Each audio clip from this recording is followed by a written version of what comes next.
сайн байцгаана уу? Та бүхэнд энэ өдрийн мэндийг хүргэе. Хаан хул сургалтын төвийн захирал Мянган Манзарагч, Аршуур сургалтын төвийн захирал Гаан Эрдэнэ. Бид хоёр та бүхэнд өнөөдөр хөдөлмөрийн аюулгүй байдлыг эрүүлэх ахуй хариуцсан ажилтны сургалтын талаар мэдээлэл хүргье. За тэгэхээр нэгдүгээрт ер нь хөдөлмөрийн аюулгүй байдал хариуцсан ажилтан гэж хэн бэ гэдэг дээр яриагаа эхлэе.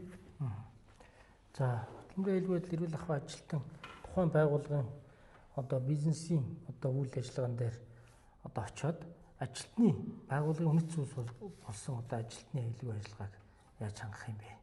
Тэр ажилтны оролцоог яаж хангах юм бэ те? Өөрөөр хэлбэл захирал удирдлагын хууль тогтоомжид заагдсан тэр чиг үүргийг хэрэгжүүлэхэд нь дэм болох чиглэл өгөх. За нөгөө талдаа ажлын байран дээр ажиллаж байгаа ажилтны аюулгүй ажиллагааг хангах, хангуулах талын ажлыг үндсэн байдлаар зохион байгуулж ажиллах. Тэгэхээр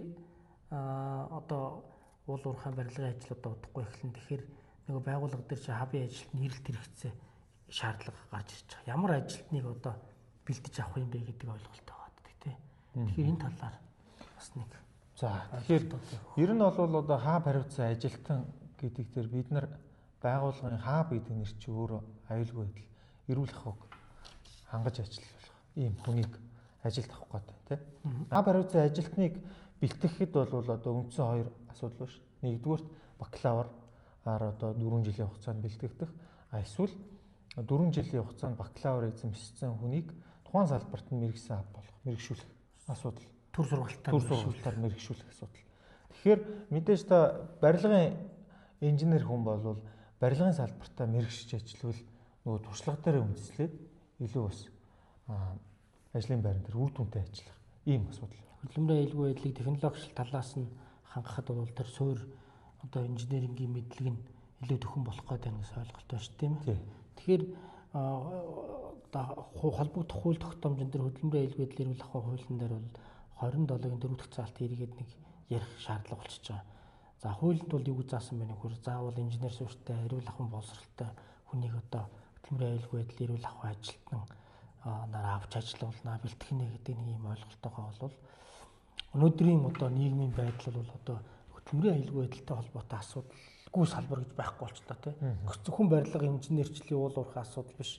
Ерөнхий боловсрол цэцэрлэг сургууль имлэг бүхий салбарт хүний талаас ажил хөдөлмөр эхэлж байгаа ажилтны аюулгүй байдлыг яаж хангах вэ гэдэг ойлголт бүхий салбар дээр яригдж байгаа учраас бүх салбарт хөдөлмөрийн аюулгүй байдлыг эрүүлэх ахуйг хангуулах талын мэргэжсэн ажилтны нэрэлт хэрэгцээ шаардлага байна гэдэг өнцөг гарч иж. Тэгэхээр заавал инженер гэхээс илүүтэйгээр дээл боловсролтой тухайн салбараа мэргэжсэн юм ажилтан байх юм бол төр курсээр төрөвчлсөн хугацаанд сууж хабын ажилтан болох бүрэн бололцоотой гэж ойлгож болох уу? Ер нь бол тийм. Тэгэхээр ер нь ингээд хабын салбарт ажиллаад явж явахд бас нэг ийм асуудал анзаарэгддэг. Юу байна гэхээр яг хабаар аль салбарт ажиллахаа тодорхойлоогүй. Тэ? За нэг сургалтанд хамрагдаад ажилд гарвал цалин нэг арай боломжтой юм уу? Бие даамаар юм уу? Ийм хөнгөн бодлоор бас хүмүүс сургалтанд хамрагдах гэж ирээд байна л та. Тэгээд яг туршлага дээрээс үндэслээд харахад бол яаж ийнэ вэ гэхээр зорилгоо тодорхой болоод яг аль салбарт ажиллах вэ гэдгээ тогтоод яг юм зорилготой орж ирж байгаа хүмүүс бол илүү амжилттай сайн хаа болоод. Нэг уурхаа дээр 3 жил 5 жил ажилтсан ч юм уу. Яг энэ салбарынхаа би хаа болох гэсэн юм. Гэт ингээд зориод явж байгаа хүмүүс. Тэгвэл ямар сургалтын байгууллагад суралцах юм? Тэ. Гол нь тэр авж байгаа үнэлэх сертификат, диплом нь ямар байх юм? Тэгээд ямар чадамжтай болж төгсч тэр ажлын байран дээр үнэлэгдэх энэ талаас нь ойлголт өгдөг байна. За, ер нь бол яг орчин үед бол яг мэдлэгийг баталгаажуулсан энэ сертификат, дипломоор үнэлэхэ болчихлоо л доо. Юугаар үнэлж чинь гэхээр таны чадвараар илүү үнэлэгддэг болсон.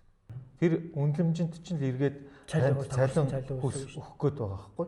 Та ажлын байран дээр гараад ажиллаа хийж чадахгүй бол алтан сертификаттай байсан ч танд бол цалин өгөхөд захиралт хэцүү байгаад байна шүү дээ. Тийм муу сертификаттай байлаа гэж нууцлгүй цаасан дээр сертификат. Гэхдээ та ажлын байран дээр гараад аюулгүй байдлаа хангах төлөвлөгөө гаргаад эрсдлийн эмнэлгээ хийгээд ажилтны зааварчилгаа сургалтаа зохион байгуулад тухайн байгууллагыг аюулгүй эрсдэлгүй ажиллавал чадчих юм бол эн чинь одоо таны өөрийгөө үнэлэх тэр баталгаа болчиход байгаа байхгүй. Тэгэхээр шинээр одоо сургалтанд хамрагдж байгаа хүмүүс ямар сургалтын төвд хамрагдах вэ? Тэр гой одоо диплом өгөх үү, яамаар баталгаажуулах уу гэдгийг судлахаас илүүтэйгээр аль сургалтын төвд сууснаар илүү би чадамжтай болох юм, чадвартай болох юм. Би энэ төр сургалтаар ямар чадамжийг өөртөө бий болгох юм бэ гэдэг одоо зорих хэрэгтэй. Тэгэхгүй бол зүгээр л ямар ч хамаагүй оргаар сертификаттай болъё гэдэг асуудал чи иргэд чадваргүй боловсон хүчин бэлтгэгдэх. Энд дээр бол нэг юм ихэд тодорхойлсон цаг хугацаа галдан таагалбал тий. Тэгээ хөрөнгө мөнгө байна, эдийн засаг байж гэн тий. Тэгээд нэг сертификат аваад төгсчдөг. Очоод ажлын байран дээр үнэлүүлж чадахгүй бол тэгэл үр дүн гарахгүй болчиход л байна шүү дээ тий. Тэгэхээр зэрэг суралцах гэж байгаа хүүхдүүдэд бол захиж хэлэх гэж байгаа бол захиж хэлэхдээ бол нөгөө сургалтын байгууллага сайн судлаад яг тэр чадамжийг өгч чадж гэнэ үгүй юу тий. Нөгөө 10 модуль тий. Одоо 124 цагийн хичээлүүдийг яг бүрэн утгаар нь ордог. Тэгээд боловсон хүчин анги танхим материалыг бааз энтрийг бас сайн судлаарай л гэж захих юм байна тий. За баярлалаа энэ төлөв асуулт.